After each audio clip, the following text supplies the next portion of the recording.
Amen. Amang banal na makapangyarihan sa lahat na may likha ng langit at lupa, nakita muli kami sa live stream na ito upang magpuri, magpasalamat sa iyo at gamitin mong daluyan ng mga buhay mong salita. At sa mga nanonood ng live stream na ito, kahabagan mo sila, kahabagan mo ang lahat. At nananalig kami, walang imposible sa iyo, lalo na ang mga nagaganap sa daigdig na ito. Gawin mo kaming karapat-dapat, Ama, sa pangalan ni Jesus. Patawarin mo kami anuman ang aming mga pagkukulang, mga kasalanang nagagawa, sinasadya man namin o hindi namin sinasadya, o dahil sa mga pangyayari sa buhay, kaya nakakapasok sa kasalanan ng tao. Patawarin mo kami amang nasa langit sa pangalan ni Jesus na aming Panginoon. At sa oras na ito, diringgin mo kami sapagkat tinanggap namin ang kapatawarang mula sa iyo. Dinadalangin namin ang bawat isa, mga mahal namin sa buhay, mga taong nanonood ng live stream na to, ano man ang kailang mga kahilingan, lalong-lalo may mga kasakitan, iunat mo po magpala mong kamay sa kanila. Pagkalog mong kagalingan nila, Ama, sa pangalan ni Jesus, at mga gamot na iinumin nila, i-bless mo upang mabilis na makatugon sa kagalingan ng bawat isa. Amen. Sa pangalan ni Jesus na aming Panginoon. Gayun din dinadalangin namin na gaganap sa buong mundo, sa Middle East, na paano nagkakaroon ng kaguluhan dahil ang bayang minamahal mo, Israel, ay naroon pa rin ang kaguluhan. Ikaw, kalooban mo po amang nasa langit ang nangyayari. Kalooban mong nasusunod, hindi ang kalooban ng tao. Ngunit, humihingi kami sa inang habag, Ama. Maraming taong nadadamay na mga inosente, mga bata, at mga taong nananalig sa Diyos. Kaya dinadalangin namin sa iyo. Ikaw lang makapagpipigil at makapagtitigil ng gulong iyon. Kung loloobin mo, ikaw mo lang ang makapaghihinto niyo. At kahabagan mo ang bawat isa. Dinggin mo ang aming dalangin, Ama. Ang aming mga sakripisyo, dinggin mo na nawa alang-alang sa mga batang na namamatay dahil sa kaguluhan. Kaya nananalig kami sa kabutihan at habag mo lahat ng ito'y samot dalangin namin sa iyo, Ama. Sa pangalan ni Jesus, kaysa ng banal mong Espiritu Santo, ang sa aming mahal na Birheng Maria. Amen. Amen. Our Father who art in heaven, holy be your name, thy kingdom come, thy will be done on earth as it is in heaven. Give us this day our daily bread, and forgive us our trespasses, as we forgive those who trespass against us. And lead us not into temptation, but deliver us from evil. Amen. Hail Mary, full of grace, the Lord is with you. Blessed are you among women, and blessed thy fruit of thy womb, Jesus. Holy Mary, Mother of God, pray for us sinners, now and at the hour of our death. In one voice, glory be to the Father, to the Son, and to the Holy Spirit, as it was in the beginning, is now, and ever shall be, world without end. Amen. In the name of the Father, and of the Son, and of the Holy Spirit. Amen. Diyos, para madama natin ang kapangyarihan at habag ng Diyos. Roma 5 verse 12. Roma 5 verse 12. Lahat tayo ay nagkasala. Ang kasalanan ay pumasok sa sanlibutan sa pamamagitan ng isang tao, at ang kamatayan sa pamamagitan ng kasalanan niya. Dahil dito lumaganap ang kamatayan sa lahat ng tao, sapagkat ang lahat ay nagkasala. Ang salita ng Diyos. Salamat sa Diyos. Lahat tayo nagkasala, walang pwedeng sabihin na di ka Ang mahalaga yung lumalaban ka sa kasalanan. Ibig sabihin, andyan yung sabi nga ng pare sa atin sa 3 days fasting, yung tukso nandito pa lang sa isip. Kapag ginawa na ng puso, yun na ang kasalanan. Ganun pala yun. Di ba, iniisip mo, gusto mong magnakaw, o gusto mong kunin isang bagay, tapos hindi mo sinunod, no? Kaya hindi ka nagkakasala. Kaya kailangan pala lalabanan mo yun. Okay. Bawat isa dapat taglay natin ang pag-ibig. 1 Corinto 13, 1-2. 1 Corinto 13, 1-2. Makapagsalita man ako sa mga wika ng mga tao at ng mga anghel, kung wala naman akong pag-ibig, para lamang akong batingaw na umaalingaw-ngaw o pompyang na tumataginting. Kung ako may kakayahang maghayag ng salita ng Diyos at umunawa sa lahat ng hiwaga, kung mayroon man ako ng lahat ng kaalaman at ng malaking pananampalataya, Ano pa't napapalipat ko ang mga bundok, ngunit wala naman akong pag-ibig, wala akong kabuluhan. Ang salita ng Diyos. Salamat sa Diyos. Di ba may kaloob ang Holy Spirit sa atin? Yung nga, yung malaking pananalig. Di ba yung pag nanalig ka, nangyayari. O, tapos may magaling kang maghayag ng salita ng Diyos at makaunawa nito. No, pero kung wala ka rin pag-ibig, wala rin saysay. Amen. Ibig sabihin, para ka lang batingaw na tumataginting. Kailangan kasi magsama yun eh. No, na gumagawa ka ng kabutihan sa kapwa mo at kahit na magaling ka o malaki ang faith mo. Kasi iba-iba ang faith ng tao eh. Meron malaki ang faith talaga eh kapag sinabi niya, nangyayari talaga. Tsaka pag nagdesisyon siya, kahit walang katiyakan, ginagawa niya. Yun yung malaking faith. No? May mga tao pong ganun. At may mga taong, sabi nga, magaling may kakayahang maghayag ng salita ng Diyos. Pero kailangan makita rin sa atin yung pag-ibig sa kapwa. Amen. Hindi pwede yung may kakayahan ka, pero nakakapanakit ka ng kapwa, wala kang pakialam sa kapwa, no? Bakit wala rin yung paglilingkod mo? Amen. Kaya talaga napakahalaga yung may pag-ibig tayo sa kapwa-tao. Sunod, 1 Corinto 13, 4-7. Dun kasunod nito, no? Ang pag-ibig ay matyaga, magandang loob, hindi nananaghili, hindi nagmamapuri o nagmamataas. Hindi magaspang ang pag-uugali, hindi makasarili, hindi magagalitin o mapagtanim sa kapwa. Hindi nito ay kinatutuwa ang gawang masama, ngunit kinagagalak ang katotohanan. Ang pag-ibig ay mapagbata, mapagtiwala, puno ng pag-asa, at nagtsatsaga hanggang wakas. Ang salita ng Diyos. Salamat sa Diyos. Nandito pala, no? Dapat yung hindi ka nananaghili, hindi ka nagmamapuri, nagmamataas.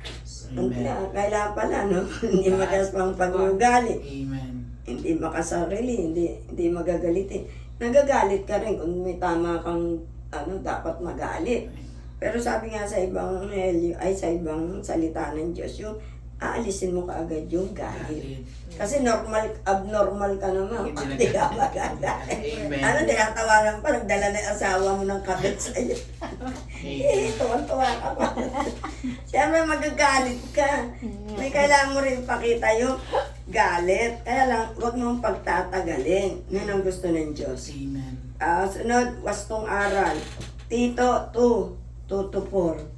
Tito 2, 2-4.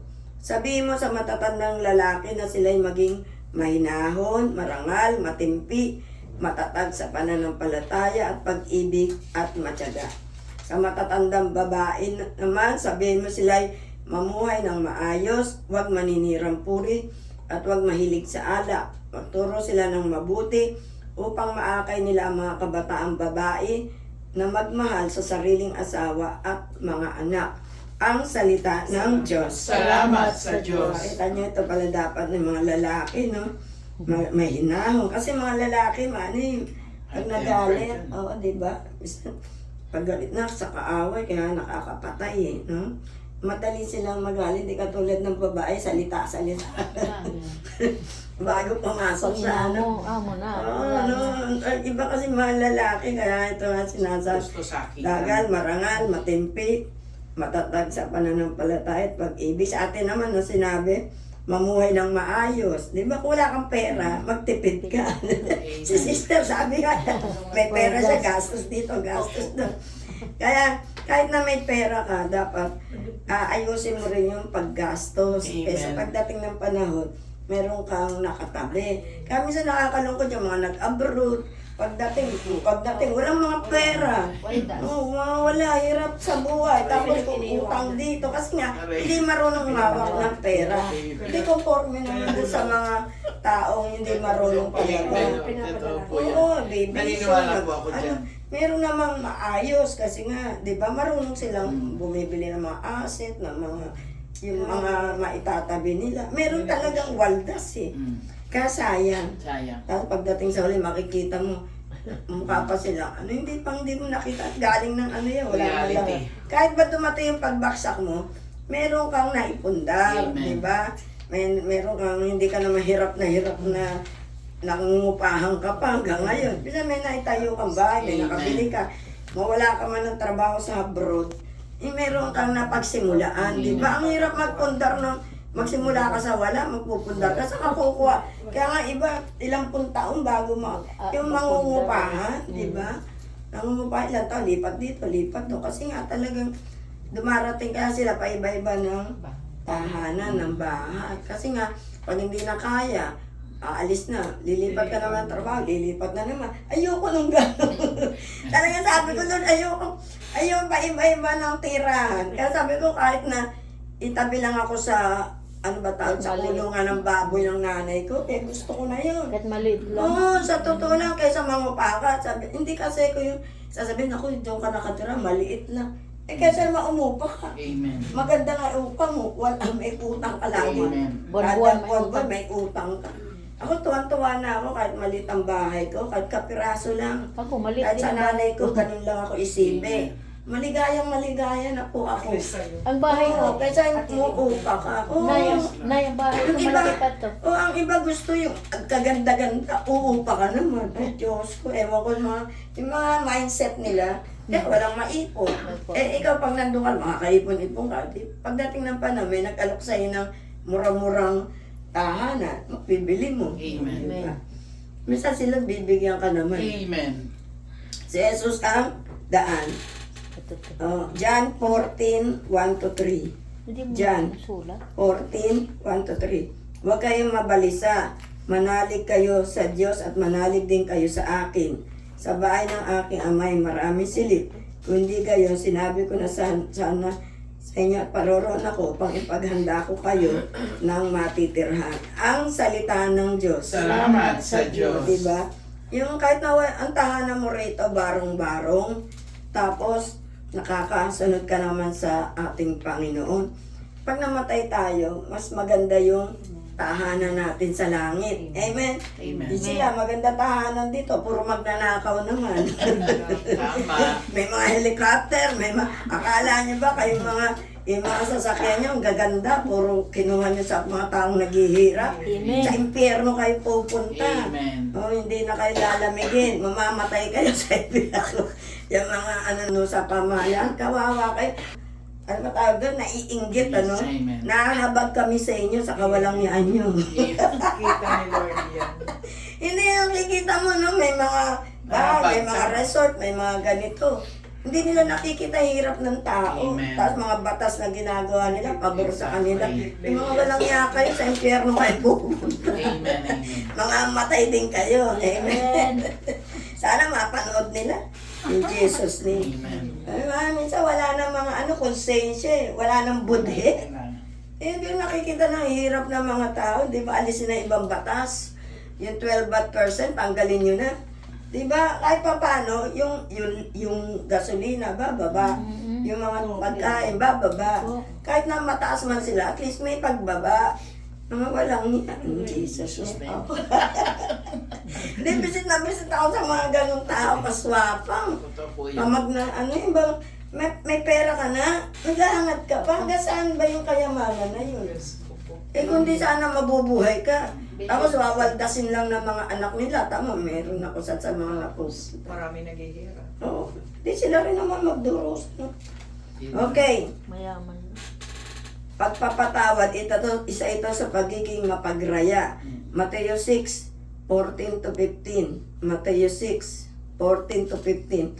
Sapagkat kung pinatatawad ninyo ang mga nagkakasala sa inyo, patatawarin din kayo ng inyong Ama na nasa langit. Ngunit kung hindi nyo pinatatawad ang mga nagkasala sa inyo, hindi rin kayo patatawarin ng inyong Ama. Ang salita ng Diyos. Salamat sa Diyos. Forgiveness is healing. Kung may sakit ka, isipin mo yung sarili mo, baka meron kang galit, may nagawa sa yung tao na hindi mo mapatawad. Kahit mabait ka, magtataka ka, ba't ka may sakit? Baka meron kang bagay na hindi mo napatawad. Siyempre, ikaw mabait ka, hindi ka gumagawa ng masama. May gumawa naman sa'yo ng masama. Hindi mo na mapatawad, kaya ka rin may sakit. Di ba? Hindi lang naman masasama yung may sakit eh. Hindi natuloy, di ba? Ngayon ko rin nakukuha.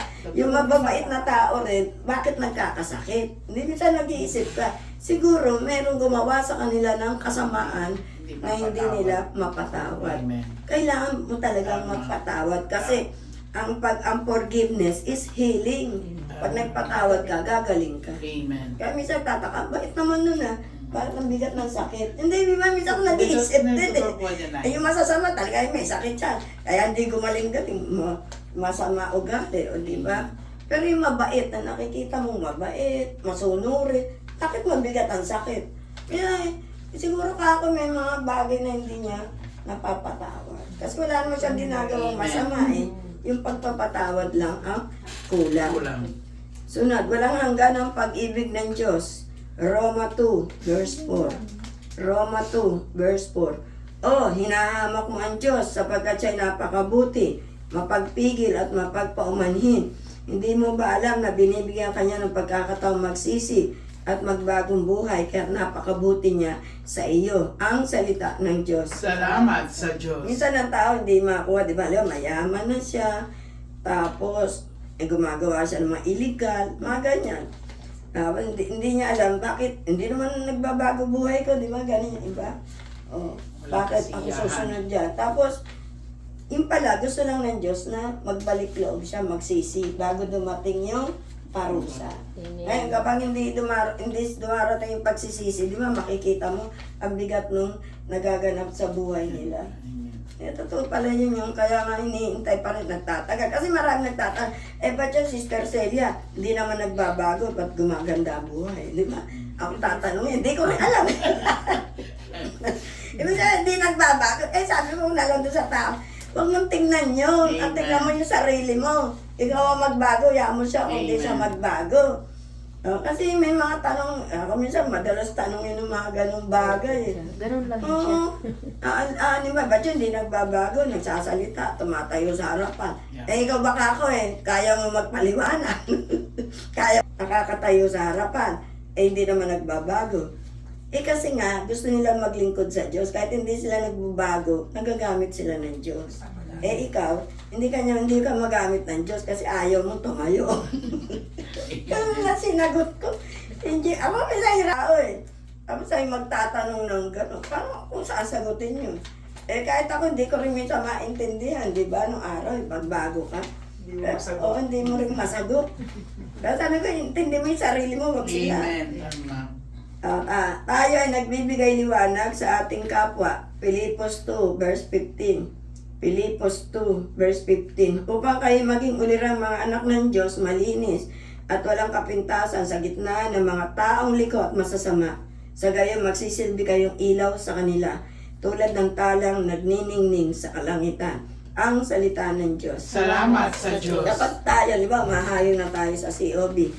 Dapat tayo talagang magiging maingat. Hindi pwedeng chismisan doon sa di ba, inaano natin sa COB. Hindi natin pwedeng mag-usap-usap tayo doon sa, kasi minsan katuwaan natin, di ba? Pagka nagsama-sama, kwentuhan, kwento si ganito, si ganyan. Pero pagdating ng COB, dapat wala iyon. Dapat pag nando tahimik, ako ganun, tahimik kami. Walang magkukwentuhan. Paglabas tayo magkwento. Kasi mga baguhan yung mga nandoon. Amen. Hindi ka nila maintindihan. Minsan, hindi naman nila kilala yung pinag-uusapan mo. Siyempre ikaw may mga salita ka, minsan hindi maganda doon sa tao. Mapapakinggan ng iba. Kaya iniingatan din po yun. Walang makitang kapintasan sa atin. Nandun na tayo sa mga taong mga liko, mga masasama. Kailangan maipakita mo na hindi ka katulad nila. Amen. Sa pagbababa ng mahal na Biyos. Kasi minsan hindi naiwasan sa atin magkwentuhan. Di ba? Ka-impokritahan na hindi kayo nag-uusap. Tapos yung isa, naiinis ka doon sa isa. Tapos siya yung wala. Siya yung wala. Yung tao naman nakakainis. Lagi wala. Ako sabi hindi na nangyayari yun. Tapos sa sasakyan, huli-huli pa. Iyo, tagal-tagal, naliligo pa. Hintay kami ng hintay dito. Di ba mabubuisit ka, pinag-uusapan? Kaya ako yung sumabay sa paglato. Kasi malilate ako, baka ako pag-usapan. Kaya sabi ko, mauna na kayo, hindi ako sasabay sa inyo. Mahirap kasi merong sasakyan. Kasi nga, naranasan ko na yun. Sabi nung isa, ako Sister Celia, ang tagal nung isa, naliligo pa rin. Wala, naliligo pa. Hindi, nandito na tayo. Oo, kaya hindi maiwasan, hindi mag-usap-usap. Amen. Bagay, nangyayari yun. Natural yun eh, minsan eh. Diba? Kaimpokritahan naman na hindi nangyayari sa akin. Kaya nga walang malinis. Nangyayari yan. Lahat nagkakasala. Amen. Kaya tayo dapat magbigay liwanag sa ating kapwa. Sunod, dapat tayo magising sa katotohanan. Roma 12 verse 2. Roma 12 verse 2. Huwag kayo umayon sa takbo ng mundong ito. Mag-iba na kayo at magbago ng isip upang mabatid niyong kalooban ng Diyos kung ano ang mabuti na kalulugod sa Kanya talagang ganap. Ang salita ng Diyos. Salamat sa So Diyos. alamin natin, paano ba malulugod ang Diyos sa atin? Amen. Kasi minsan magtataka, ba't ang tagal dumating ng hiling mo? Kasi pag hindi nalugod ang Diyos sa'yo, hindi darating. Kaya alamin mo, paano ka kalulugdan ng Diyos? Isa may sinita ako, isa sa choir. Ay, ikaw ka ako. Kasi meron na naman sakit sa kanyang mga anak. No? Madalas maririnig ko, nasa ospital yung isang anak ko, nasa ospital yung isa, o operahan, gano'n. Sabi ko, ang tagal-tagal mo na rito eh, sa SOC. Alam mo ba kung bakit ah? Tapos minsan naano ko eh. Tignan mo, pag pupunta ka, late ka. Kakanta ka, late ka. Yun lang. Tapos, linggo, hindi ka umatin. Hindi ka umatin, tapos pumunta ka rito, maniningil ka lang. Jesus. Tingnan mo nga, kasi ganito, huwag mo idahilan yan eh. Dapat kung maniningil ka, wag araw ng linggo, di ba? Dapat, ibang araw ka nagpunta, dahil hindi ka nga makarating sa gawain. Yes. At dumating ka, hapon na. Late na may name. O, di ba? Buti pa hindi ka dumating, ganun ba yun, sister? Oo, wag ka na umatid. Kasi nakita mo ba ang Diyos? He is a jealous God. Madala mong sabihin, He is a jealous God. Tapos pinakita mo, ano mas mahalaga? Hindi ka umatid, tapos eto, kailangan mo nito ng pera para maningit. Di sana pwede mo nang ibukas yan.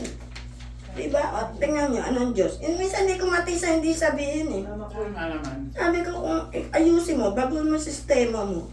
Makita mo mga anak mo, magiging smooth yan. Ibig sabihin, nag-aalala ka, delikado buhay. Diba? Yun ang kulang sa atin, hindi natin makuha. Yung gusto kalooban ng Diyos. Hindi makuha ng iba. Pero umatin ka. Kung hindi ka makaka-attend, dahil may mahalaga, sabi mo, hindi mo kaya, kailangan mo may kasama ka. Huwag ka na, ba't pumunta ka pa rin dito? Di ba? Ang layo mo, pupunta ka pa sa Pulilan. Hindi mo inabot yung oras ng papuri sa Diyos. Huwag ka na, ako sinasabi ko, hindi kayo makakarating sa pagmisa ng tamang oras. Huwag na kayo umatin. Aating kayo, gitna. Wala na yan. Matutuwa ba ang Diyos sa inyo na? Huwag ka na umatin, buti pa. Ngayon, sa susunod na linggo, iayos mo yung oras ng misa. Kung alas 5, 4:30, nandun ka na. O sinasabi ko doon sa mga tao, hindi na nga kayo nakakarating dito sa SOC, may isa pa, hindi nyo pa mabigyan ng tamang oras. Pagkakasala.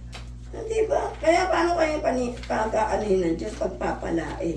Kaya nga, simba na nga lang ginagawa, hindi pa magawa. Kaya sabi mga tao, eh ba, hindi naman umaaten pa. Naku, sunod na isa. Dapat tayong,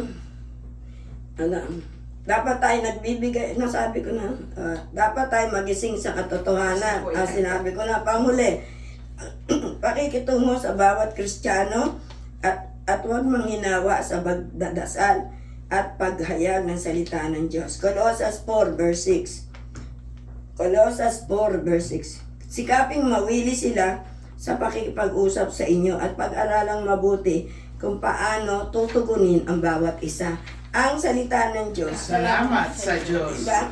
Kailangan din natin yung, diba may lalapit sa atin, madalas may pupunta sa atin, pagpapapray over. Ako kinakanceling ko muna. Hindi yung pray over ka agad. Amen. Kasi mahalaga yung counseling. Masabihan sila na ano ba kayo? Kayo ba nag-a-attend? Hindi po. Ngayon lang kayo umate. Opo, niyayaan lang ako nito. Kasi anak ko hindi gumagaling. Sabi niya, saan mo dinala? Pinatawas ko po. Dinala ko sa albularyo. Ano? Sabi ko, baka ito yung hindi ko pwede pray over. Bakit po? Bawal yun eh. Maglalabanan ng espiritu sa espiritu. Kung sa albularyo ka, huwag mo na ipa-pray over yan kasi masama. Piliin mo muna kung ano yung gusto mo. Sige po, hindi na ako. Kailangan kasi huwag ka nang pumunta. Eh baka pray over to, kahit hindi siya gumaling, huwag kang pupunta sa albularyo. Kasi mawawala yung anak mo niya. Pwede pa, dali mo sa doktor. Huwag sa albularyo, ganun po ba? Walang alam eh, hindi nga raw siya nagsisimba. Naku, Diyos ko. Tapos dinala-dala rito. Wala man lang kaalam-alam. Napag-alam. Oo, nadala lang kasi nga talagang siguro Kailangan. yung bata hindi raw natutulog. Hindi na nakakatulog. Ayun, mag-3 linggo kayo. Sige, subukan nyo. Tapos ano, ewan ko ngayon. Sabi ko, anong edad mo na yung nanay? Kala ko 69 dahil bibigyan ko nga ng 50 pesos ng linggo. Wala pa ho akong senior. Wala ka pa senior. Mukha ka na matanda sa akin. 69 years old na ako. Tingin ko sa'yo si Teta. Sawa ka mo, sister. Siguro sa problema. Oo, kasi puro trabaho daw siya. Hindi ko alam anong buhay. Mabigat ang ginagawa. Mahirap ang buhay kasi ng tao din natin. Pero kahit anong hirap mo, sabi ko sa kanya, kahit anong hirap mo, yung linggo huwag ka magtinda. Dito umaten ka, o kung hindi ka umaten dito, magsimba ka. Ganun na ako, hindi ko pinipilit, hindi naman ako naghahabol ng member eh. Ang kailangan ko, matuto kayo, lumapit sa Amen. Diyos. Kahit di kayo dito pumunta dahil nalalayuan kayo. May simbahan sa inyo, linggo-linggo umaten ka doon. Amen. Tapos tuturuan ka, sumama ka sa COB doon. O wala kang idadahilan. Diba? Ako naman hindi after sa ano eh. Ang gusto ko, matuto ang tao. Yes, amen. Na ang paglapit sa Diyos, yung galing sa puso, hindi dahil kailangan mo lang. Amen. O kaya ngayon, no, tuloy-tuloy na po tayo. Amen. Yung mga nanonood ng live stream, kasi may mga nanonood po sa atin sa Korea. Minsan tinetext po ako sa Israel. Meron. Sa Milan, Italy. Amen. Saka meron pa sa mga Saudi Arabia kasi meron po akong nagpapadala sila ng ika po ng mga taga malalayong lugar. Sabi nyo, nanonood sila, no? Kaya yung mga may sakit po, subukan nyo, mabuksan nyo tong FB, yung gamot nyo, ilabas nyo habang nanonood kayo. Tapos mag-pray kayo. Pag nagpipray ako, mag-pray kayo sarili. Huwag nyo akong mag-pray ka ng sarili mo, humingi ka ng tawad, humingi ka ng kagalingan, tuloy-tuloy lang, pikit mo ang mata mo, yung galing sa puso. Amen. Huwag yung ano lang, para ka lang sumusunod sa akin, no? Pray ka, sarili mong prayer, habang nananalangin din ako. Okay? O, Amang Banal na makapangyarihan sa lahat, narito kami, nagkakaisa kami, nawinika mo, kung dalawa rito sa lupa, magkaisa ng paghingi ng anumang bagay sa kanilang panalangin, didinggin mo kami, Ama, sa pangalan ni Jesus. Kahit gaano naman kami magkakalayo sa ibang bansa, na nanonood sila ngayon sa live stream na ito, at nandito kami sa bansang Pilipinas o sa mga iba't ibang lugar, Bisaya, Mindanao, no, nananalig kami, pinagkaisa mo kami. Tutugunin mo ang bawat isa. Alam mo problema namin, kahirapan, kasakitan, kaguluhan sa tahanan, no, yung mga depression na yan. Alam mo lahat ang buhay ng bawat isang nakikinig ngayon sa oras na ito. At Ama, narito kami, kahabagan mo ang bawat isa, sapagkat siminika mo ang pasya ng Diyos na sasalig sa iyong habag, hindi sa pagsisikap o kalooban ng tao. Kaya patawarin mo kami, Amang nasa langit. Baguhin mo ang bawat isa nang naayon sa kalooban mo. Tulungan mo kaming magbago. Patawarin mo kami sa lahat ng aming mga pagkukulang, mga kasalanan, mga kahinaan. Patawarin mo kami, Ama, sa pangalan ni Jesus na aming Panginoon. Nananalig kaming tinanggap namin ang kapatawarang mula sa iyo. Kaya't makahihiling kami sa iyo sa oras na ito. Yung mga taong nanonood ngayon sa oras na to na may mga kasakitan at tumatalangin sila sa iyo, nakasabay namin, Ama, diringgin mo sila sa pangalan ni Jesus. Iuunat mo mapagpala mong kamay, pagagalingin mo sila. Yung mga gamot na iinumin nila, magiging epektibo ito kaagad sa kanila para mabilis ang kagalingan nila. Pagdating nila sa doktor, ano man ang doktor na titingin sa kanila, magiging ang kamay mo yun, ang kamay ng doktor na yun ay magiging kamay mo, Ama, sa pangalan ni Jesus. Upang mabilis silang gumaling at sasabihin ng doktor ang kagalingan sa kanila. Amen. At yun ay ikaw ang dakila ng manggagamot. Ikaw ang nagpagaling sa kanila, Ama, Amen. sa pangalan ni Jesus. Ganun din mga mga kahilingan nila para sa kanilang mga mahal sa buhay. Tugunin mo po, Ama, sa pangalan ni Jesus. Nananalig kami kumikilos ngayon sa oras na ito yung banal na Espiritu Santo na ipinangako mo para sa lahat. Ito magbibigay proteksyon sa mga lingkod mo, sa mga taong nananalig sa iyo. At nananalig kami ang Holy Spirit, ang kasama namin ngayon sa daigdig na ito. Amen. Tulad ng pagkakatapon